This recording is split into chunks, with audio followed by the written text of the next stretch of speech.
오늘은 저희가 창세기 1장 26절에서부터 31절에 있는 말씀을 가지고 하나님의 형상대로라는 제목으로 우리 같이 말씀을 살펴보기를 원합니다.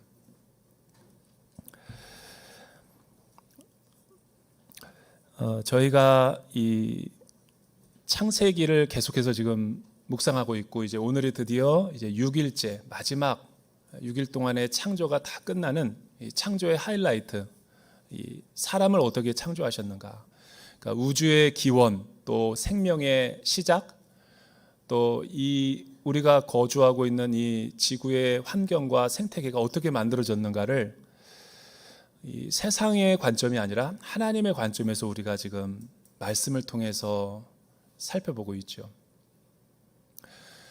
태초에 하나님이 천지를 창조하셨다라는 이 신앙의 선언은 굉장히 중요한 66권 가운데서 매우 중요한 이 선포입니다. 무슨 과학적 논증이라든가 또 무슨 네이처 사이언스 같은 과학 논문을 통해서 이 객관적인 자료로 사실을 논증하려고 규명하려고 쓴 책이 아니라, 이 창세기는 믿음의 관점, 또 하나님을 믿는 사람들이 창조주 하나님을 통해서 이 세상을 바라보는 그런 안목을 보여주려고 하는 책이죠. 그러니까 신앙의 고백의 선언이라는 거예요. 그러니까 과학적이지 않아서 사실이 아니라 진리의 말씀이기 때문에 사실인 거죠. 따라서 과학적 무신론자들이 이야기하고 또 세상에서 이야기하는 많은 인본주의적인 사상과 우주의 빅뱅 이론, 그리고 또 이 진화론, 또 뭐 유신 진화론 같은 거, 많은 다양한 스펙트럼에서 논의되고 있는 이러한 견해와 이론들을 굳이 몰라도 우리가 과학적 지식과 또 이 전문 분야가 잘 피상적인 지식만 있어서 설명을 못하는 거지, 내 믿음이 이상하거나 또 창조주 하나님의 그 능력이 믿어지지 않아서가 내가 신뢰하지 못하는 게 아니라는 거죠. 그런데 과학적 무신론자들의 맹점은 뭐냐면, 이런 전문 지식이 조금 있다고 해가지고 이런 걸 가지고 빈틈을 이용해서 많은 예수를 믿고 십자가의 능력을 믿고 또 구원하신 하나님을 사랑하는 것이 마치 미개하고 문명화되지 못했고, 마치 교양적이지 못한, 그러니까 지성이 부족하고 또 과학적이지 못한 사실을 믿는 것 같이 이렇게 비난하거나 비하해서는 안 되죠. 그런 사람이야말로 정말 매우 위험한 상태인 거예요. 왜 위험한 상태냐면, 계속해서 지금 창세기를 통해서 제가 변론을 하고 변증을 했지만, 여러분, 과학적 무신론자와 이 창조론을 믿는 우리 그리스도인들과 누가 진짜 이 올바른 삶을 살아가고 있는 거냐라고 우리가 판단해 보면 둘 다 똑같습니다.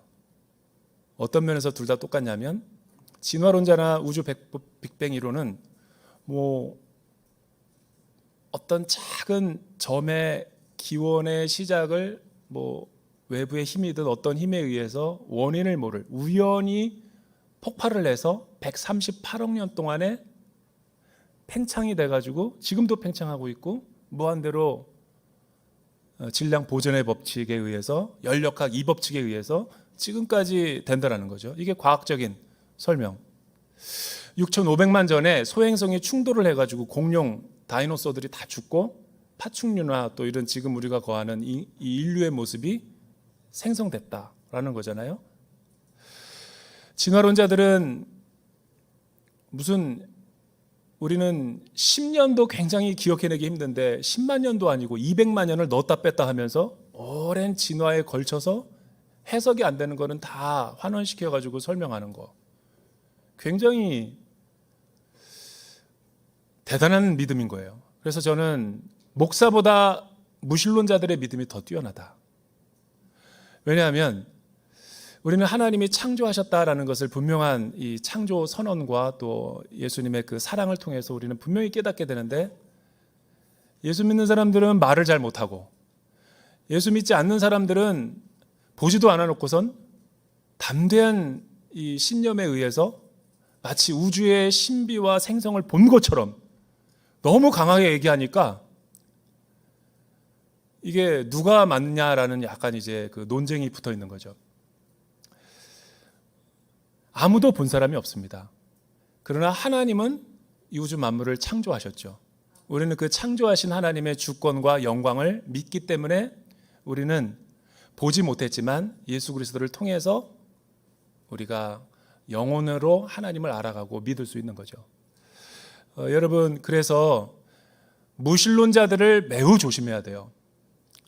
무엇을 조심하냐는 거냐면 그들의 맹목적인 신념과 신념을 대단히 조심스럽고 우려해야 되는 거예요.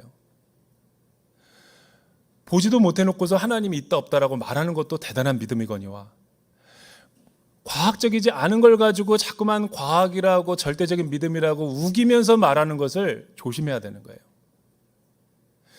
객관적으로 이야기하면 과학자들도 모르고 우리 신앙인들도 본 적이 없다라고 말해야 온당한 거죠.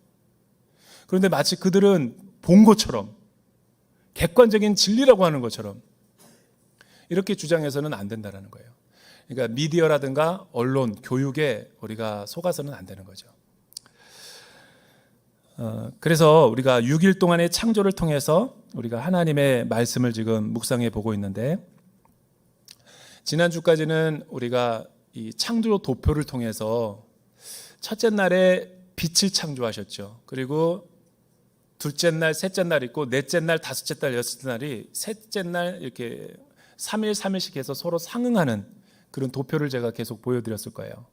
혹시 있다면 잠깐 한번 띄워주시고 그 사진으로도 요게 이제 좀 보죠.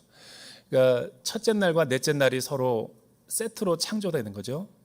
그러니까 둘째 날과 다섯째 날이 서로 세트고 셋째 날과 여섯째 날. 왜 중요하냐면 여러분 하나님은 우주 만물을 창조하실 때 창조해 하셨죠. 무에서 유를 창조하신 거예요. 무에서 유. 과학자들은 유에서 유를 관찰하는 거고 발견하는 거고 창조한 게 아니죠. 하나님이 무에서 유로 만들어 놓은 것을, 물질을, 이 지구 눈에 보이는 물리적인 세계를 관찰하고 발견하고 연구해서 규명하는 거죠. 그게 과학자의 위치인 거죠. 그러니까 하나님은 눈에 보이지 않는 세계와 눈에 보이는 세계를 다 함께 창조하신 거예요. 그래서 기독교인들도 이성의 세계를 부정할 필요는 없죠. 그리고 창조하실 때 하나님은 24시간, 1일을 24시간으로 해서 창조한 게 아니죠. 6,500만 년일 수도 있고 그거는 하나님의 주권 영역이기 때문에 하나님은 우리 인간의 눈높이에서 이 창세기를 설명하려 하기 때문에 그냥 첫째 날이라고 표현한 거지.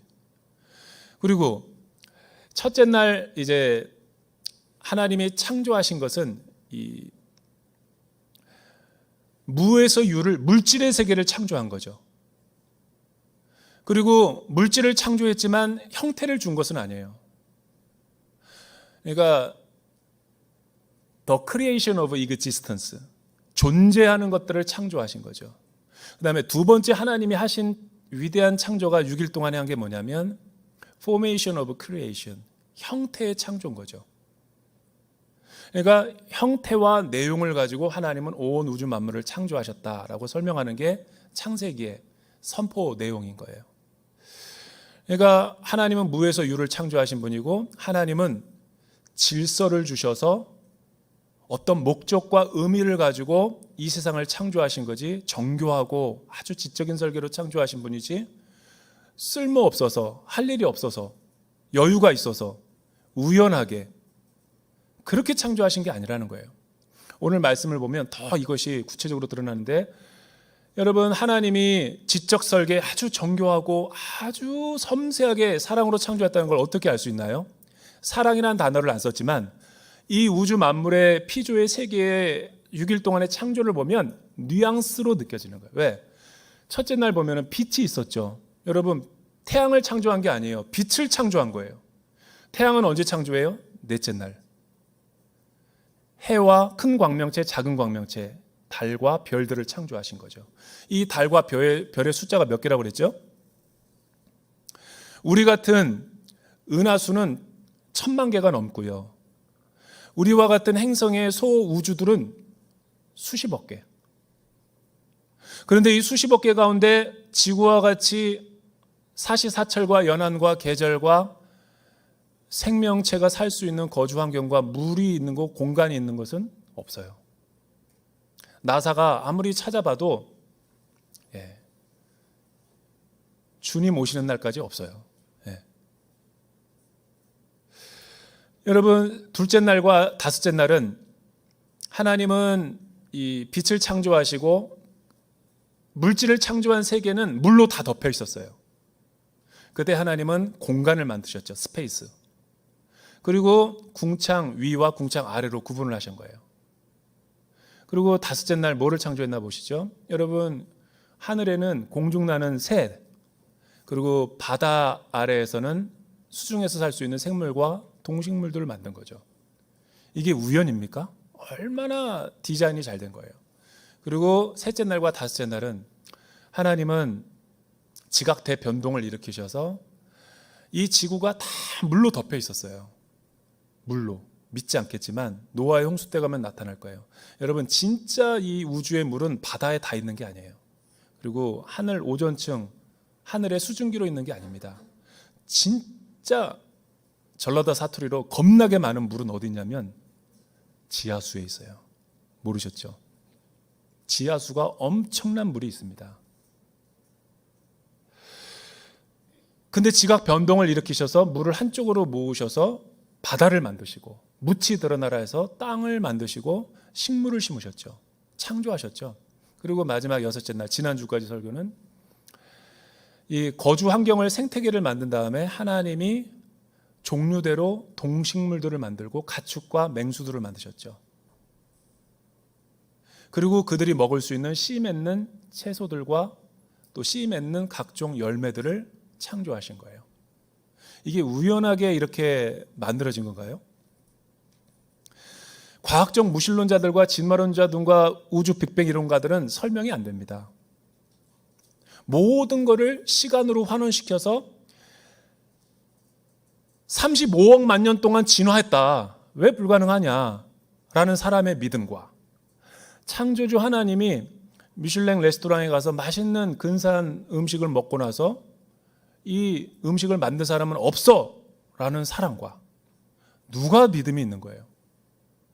이 요리사가 분명히 있다고 믿는 사람과 그거는 과학적이지가 않다라고 반론을 하는 사람이 있어요. 과연 그것이 과학적이지 않은가? 그러면 진화론자들이 주장하는 것은 매우 타당하고 그의 가설들은 객관적이고 과학적인가? 여러분, 부시맨 알죠? 코카콜라 아프리카에 딱 떨어뜨렸는데 부시맨 원시족에 사는 사람이 그 코카콜라 병을 보고 이게 뭐 하는 것인가? 신이 왜 이거를 우리에게 선물로 줬을까? 그거를 어쩔 줄을 몰라 하고 마을 부족 사람들에게 다 보여주며 현인들에게 물어보죠. 뭐 하는 기능인가? 어디서 왔는가? 우리 마을에 우환이 될 것인가? 신이 노했나? 그러나 나중에 공부를 가리키고 문명화시켜서 이 코카콜라를 음료수다, 청량 음료다라는 것을 가르쳐 주니까 어떻게 해서 만들어졌다라는 걸 가르쳐 주니까 여러분, 지금 아프리카에서 코카콜라가 신이 내린 거다라고 생각하는 사람은 없어요. 그게 진화론자들의 얘기인 거죠. 가르쳐서 문명화시키고 교육화시키니까 이 코카콜라가 어떤 용도인지를 안 거죠. 그렇다고 해가지고 이 부시맨들이 코카콜라의 기능과 목적을 알았다 그래서 코카콜라를 만든 아틀란타에 공장이 없다라고 말할 수 있는가? 진화론자와 창조론자들의 논쟁은 그거죠. 아무리 진화론자나 과학자들이 이론과 규명을 통해서 엄청난 논문을 통해서 밝혀낸다 그래도 유에서 유를 발견하는 거죠. 우리가 믿는 창조론 신앙은 하나님이 창조하신 거죠.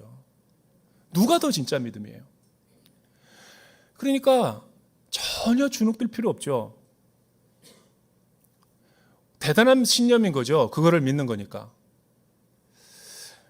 여러분, 오늘 말씀을 통해서 하나님이 창조의 하이라이트, 인간을 어떻게 창조하셨는가, 형상대로 창조하셨다는 걸 보면 더 우리는 거룩한 충격을 받게 돼요. 26절에서 28절 말씀 우리 한 목소리로 한번 읽어볼까요? 26절에서 28절 시작. 하나님께서 말씀하시기를 우리가 우리의 형상대로 우리의 모양을 따라 사람을 만들어 그들이 바다의 물고기와 공중의 새와 가축과 온 땅과 땅 위에 기는 모든 것을 다스리게 하자 하시고, 하나님께서 사람을 그분의 형상대로 사람을 창조하시되 하나님께서 그들을 남자와 여자로 창조하셨습니다. 하나님께서 그들에게 복을 주시며 그들에게 말씀하시기를 자식을 많이 낳고 번성해 땅에 가득하고 땅을 정복하라. 바다의 물고기와 공중의 새와 땅에 위에 기는 모든 생물을 다스리라 하셨습니다. 여러분, 6일 동안에 이 우주 만물을 창조하신 하나님께서 창조하신 이 피조물들과 마지막 6일째 되는 날 클라이막스와 하이라이트로 하나님의 형상대로 만드신 인간의 창조가 공통점은 뭐고 차이점은 뭐죠? 똑같이 창조한 것 같지만 똑같이 창조하지 않았어요. 일반 우주 만물의 세계는 말씀으로 선포하심으로 창조하셨죠. 그런데 인간을 창조할 때는 두 가지의 특징을 가지고 창조하셨어요. 하나는 하나님의 형상과 모양을 본떠서 만들었다라고 이야기를 하고, 말씀으로 창조한 게 아니라 우리가 우리의 모양과 형상대로 사람을 창조하자. 그리고 창조하신 후에 남자와 여자로 창조하시고 그들에게 창조 명령을 주셔서 이 땅에서 어떻게 우리가 살아가야 되는지 창조 목적과 의미를 선포해 주세요. 인생 사용 설명서를. 이 세 가지 목적을 가지고 창조했다라는 것이 특별하죠. 여러분, 어떻게 인간을 창조했냐면 삼위일체 하나님이 원탁 테이블에 모여가지고 토킹 어바웃을 한 거죠. 의논했다라는 거예요. 의논한 건 뭘 말하는 거죠? 심사숙고하고 생각하고 깊이 논의했다라는 거죠. 얼마 동안? 오랫동안. 이런 창조의 피조물이 어떻게 일반 사람들과 일반 피조의 세계들과 똑같을 수 있어요? 그것도 하나님의 형상과 모양을 본떠서 만들었으니까 엄청난 고차원적인 성품과 성능으로 창조한 거죠. 여기서 말하는 젤렘, 형상과 모양, 이 델무트라고 하는 이 히브리어 단어의 특징을 보면 오늘날 쓰지는 않는 단어지만 고대 이집트나 바벨론 제국이나 이 로마 제국과 같은 나라에서 고대 근동 국가에서는 많이 쓰인 단어예요. 유한한 어떤 황제가, 왕이 절대 권력으로 온 세계를 정복했다 할지라도, 여러분, 유한한 생명과 유한한 인간이, 시간과 공간의 제약을 받는 인간이 어떻게 온 천하를 다 통치할 수 있겠어요? 길면 100년이지. 그래서 그 황제와 왕은 통치의 하나의 방식으로 젤렘을 만들었어요. 델무트를 만들었어요. 왕의 형상으로 본딴 동상 같은 걸 만들어가지고 그 마을과 피정복제다가 다 세워놓은 거죠. 그걸 통해서 뭐를 알리려고? 황제가 여기가 통치하는 영역이다. 주권을 선포하기 위해서. 여기까지가 로마의 땅이다. 여기까지 왕이 정복했다라는 것을 알리게 하기 위해서죠. 여러분, 그 북한과 중국의 그 조중 변경 지역에 가면 지반이라는 곳이 있어요. 지반. 단동에 조금 올라가면 광개토 대왕비가 거기 있어요. 제가 거기를 가봤어요. 광개토 대왕이 고구려 시대 때 거기를 발해를 다 정복하고 요녕성을 정복하고 거기다가 세워놓은 게 2000년 동안이나 지금 있어요. 그거죠, 그거. 광개토 대왕의 비석, 이름이 딱 새겨져 있는 거예요. 인장이.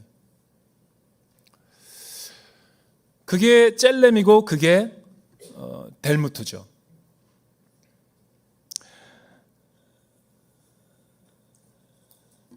여기서 형상이라는 뜻이 어떤 의미를 지니고 있을까요? 이 형상이라는 뜻을 밝혀내고 신학적으로 규명하기 위해서 엄청난 기독교 역사 가운데 많은 사람들이 연구하고 또 연구해서 이것을 밝혀냈어요. 너무 종류가 많아가지고 축약하면 세 가지 정도예요. 하나는 여기서 말하는 형상이라는 것은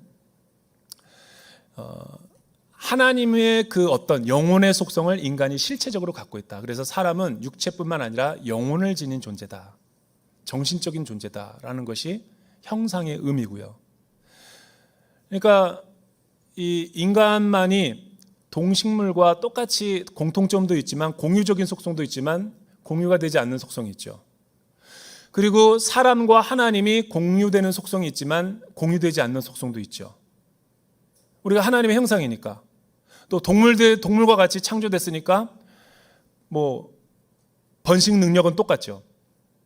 그리고 배고프면 먹어야 되죠. 생존 본능. 이런 것들은 공통점이죠. 그리고 하나님과 우리와의 그 공통점은 우리가 하나님의 형상대로니까 사랑하는 거, 또 어떤 그 영원한 세계를 그리워하는 거, 그리고 또 생각하는 능력, 꿈을 꾸는 능력, 창조의 행위. 동물은 꿈을 꾸지 않아요. 그런데 인간은 꿈을 꿀 수 있어요. 그리고 인간은 지루한 걸 싫어해요. 창의적인 걸 좋아하죠. 그리고 인간은 물질과 모든 이 성공한 삶을 살더라도 영원한 세계, 하나님의 나라가 우리 마음 가운데 없으면 공허해져요. 여러분, 자유의지를 주신 분은 하나님의 속성이죠. 인간만이 자살을 할 수 있지 사자는 자살을 못합니다. 여러분, 짐승들은 이 기능적으로 떨어지면 물어서 애미가 죽여요. 그러나 인간은 형상이기 때문에 생명을 경시하지 않아요. 이게 하나님이 우리를 독특하게 창조하신 모습이죠. 그런데 그것도 되게 위대한데 하나님이 우리를 창조한 목적과 부르심이 뭐냐면 하나님이 창조하신 모든 피조의 세계를 통치하고 다스리고 관리하라는 거예요. 그래서 이 하나님의 형상의 두 번째 의미는 어떤 의미가 있냐면 이 다스리다라는 히브리어 라다는 영어로 말하면 cultivate라는 단어예요. cultivate에서 영어가 뭐가 나왔냐면 컬처가 나왔고요. 문화. 그리고 또 하나는 agriculture, 농업이 나왔죠.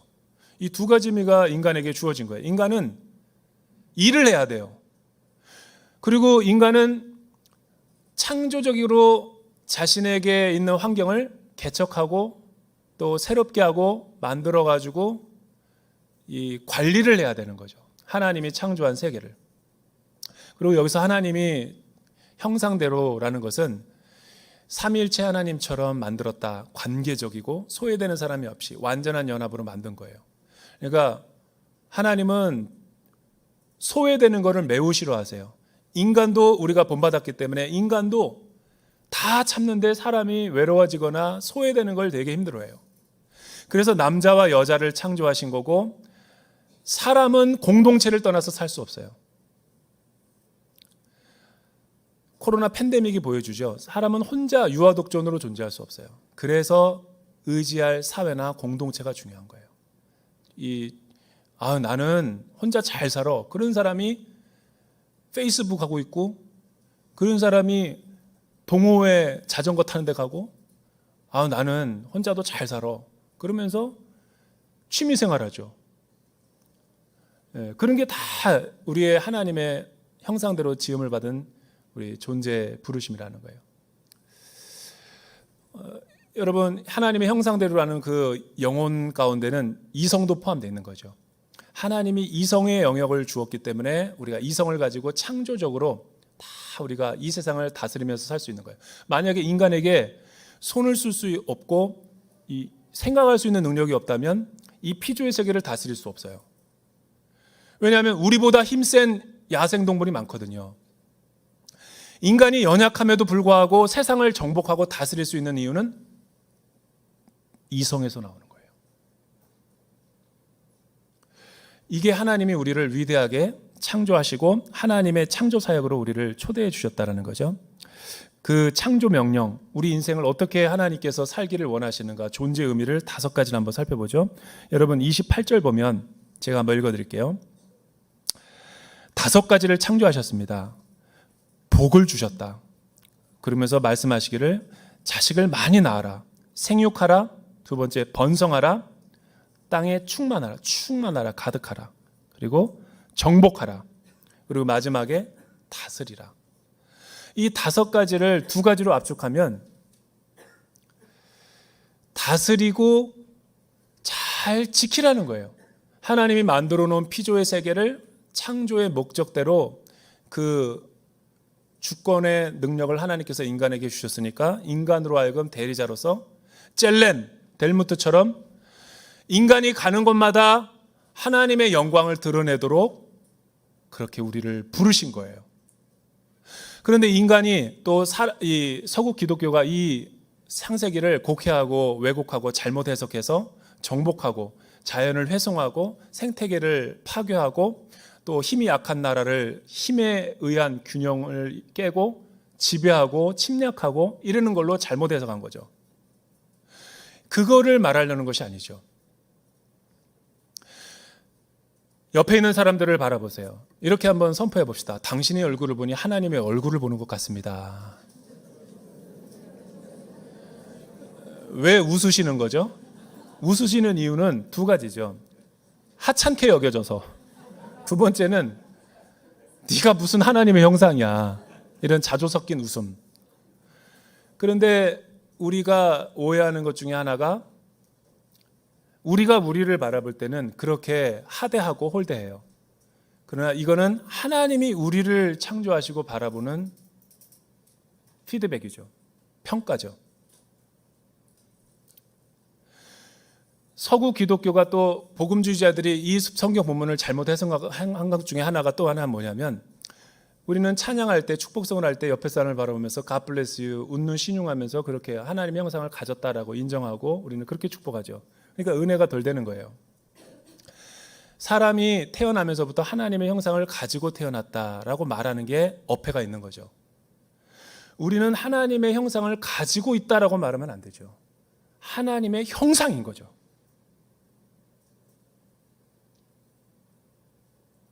하나님의 형상이라는 것이 존재가 장애인으로 태어나든지 은퇴하고서 건강도 잃어버리고 물질적인 연금도 없고 외롭고 자녀들에게도 버림당하고 친구도 없고 나 혼자 독거노인 됐다 할지라도 나는 존귀한 존재예요.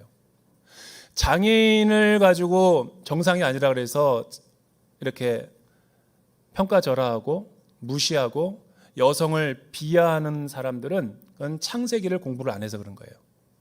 여러분, 그렇게 바라보는 사람이 장애인이죠.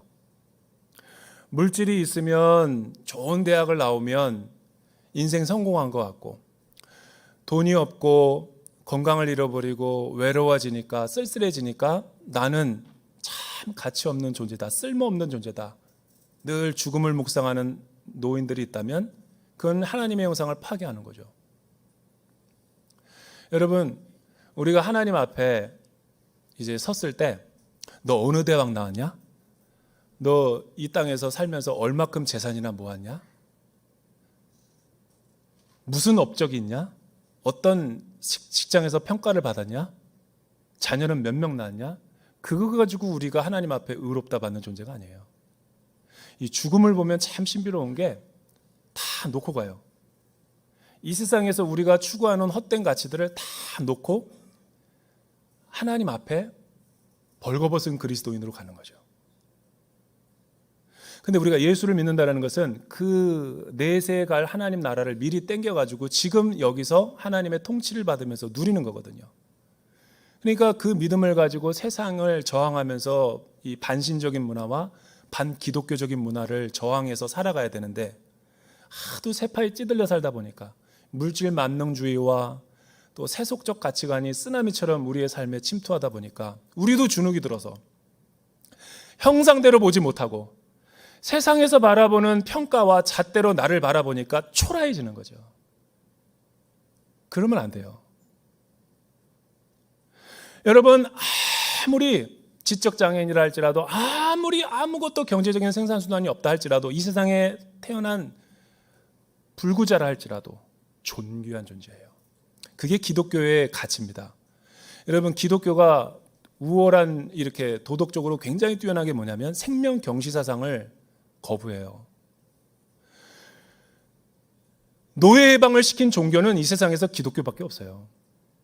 남녀 차별을 갖다가 없애고 하나님의 형상으로 회복시킨 종교는 이 세상에 기독교밖에 없어요. 참정권을 가장 많이 첫 번째로 시도한 나라가 기독교밖에 없습니다. 그런데 뭘 그렇게 주눅이 들어서 우리가 스스로가 우리가 비굴해지고 사람들을 그렇게 평가하니까 하나님의 능력을 경험하지 못하는 거죠. 말씀을 마무리하면서 그 탕자의 귀향이라고 하는 이 헨리 아우엔이 쓴 책을 보면 서문에 이런 내용이 나와요. 하버드 대학교 교수 재직 때 너무 많은 명강의와 책과 이 가는 곳마다 엄청난 인기를 끌어가지고 하여튼 세계의 신학자라고 뽑히면서 많은 박수갈채를 받을 때 그는 마음이 편하지 않았어요. 그래서 러시아의 생테부르크 이렇게 세인트 피터스버그에 있는 어떤 여행을 하면서 박물관을 가보게 됐어요. 거기에 뭐가 있냐면 세계적인 화가 렘브란트가 그린 탕자의 귀향이라는 위대한 걸작이 있어요. 거기가 있기 때문에 그거를 보기 위해서 줄을 서가지고 갔는데 대부분 많은 사람들은 10분 길면 1시간 그렇게 다 가요. 근데 하루 종일 헨리 나우엔은 노트를 가지고 가서 하루 종일 묵상한 거예요. 입체적으로 아버지의 그 주름의 그 깊이, 그리고 살갗, 그리고 탕자가 그 누더기 옷을 입은 그거를 명암의 조도에 비춰서 보고 1시간 계속 묵상하다가 미국 하버드로 돌아와서 사표를 냈어요.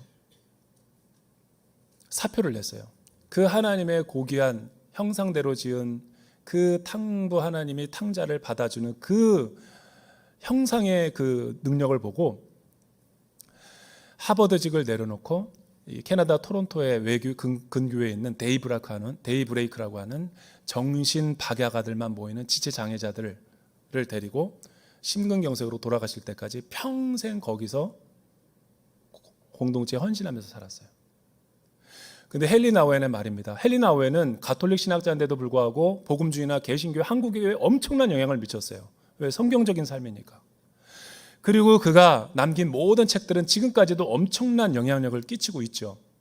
여러분, 하버드 있을 때보다 그가 데이브레이크에서 사역하면서 쓴 침을 닦아주고 똥을 닦아주고 변기를 다 이렇게 오물 같은 거 씻어주면서 했던 그 성찰들이 더 사람들에게 많은 각광을 받는 거예요. 헨리 나우엔은 죽기 전에도 나는 너무 행복한 사람이다. 하나님이 나에게 불러주신 소명과 창조적인 자리를 내가 드디어 찾았다. 아주 기쁨과 만족을 누리며 살았던 거예요. 이 모습을 보면서 오늘날 현대인들이 왜 불행한가를, 왜 교회 생활하면서도 이렇게 이 주일날인지 죽일날인지를 모를 정도로 살아가는가, 나는 한번 좀 의문을 들 때가 있어요. 구원의 감격과 황홀함이 우리 안에 있는가? 없다면 왜 그럴까? 또 직장 나가야 돼.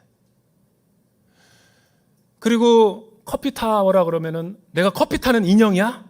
그래서 막 화를 내고, 자녀를 양육하는 것도 지겨워서 마지못해서 어제 한 밥 오늘 주고 오늘 한 밥 내일 주고 계속 그냥 쳇바퀴처럼 돌아가는 거. 나는 누구인가, 어디로 가고 있는가, 이 빨래를 도대체 언제까지 해야 되는가, 우리 남편들은 언제까지 돈을 벌어봐야 되는 기계인가, 나는 도대체 내 인생의 의미는 뭔가. 정신없이 경주마처럼 살다가 은퇴하고 나니까 깨달은 거예요. 나는 누구인가 도대체. 여러분, 하나님이 왜 여러분들을 여러분의 자리로 불러주셨죠? 젤렘, 하나님의 형상대로 살아가게 해서.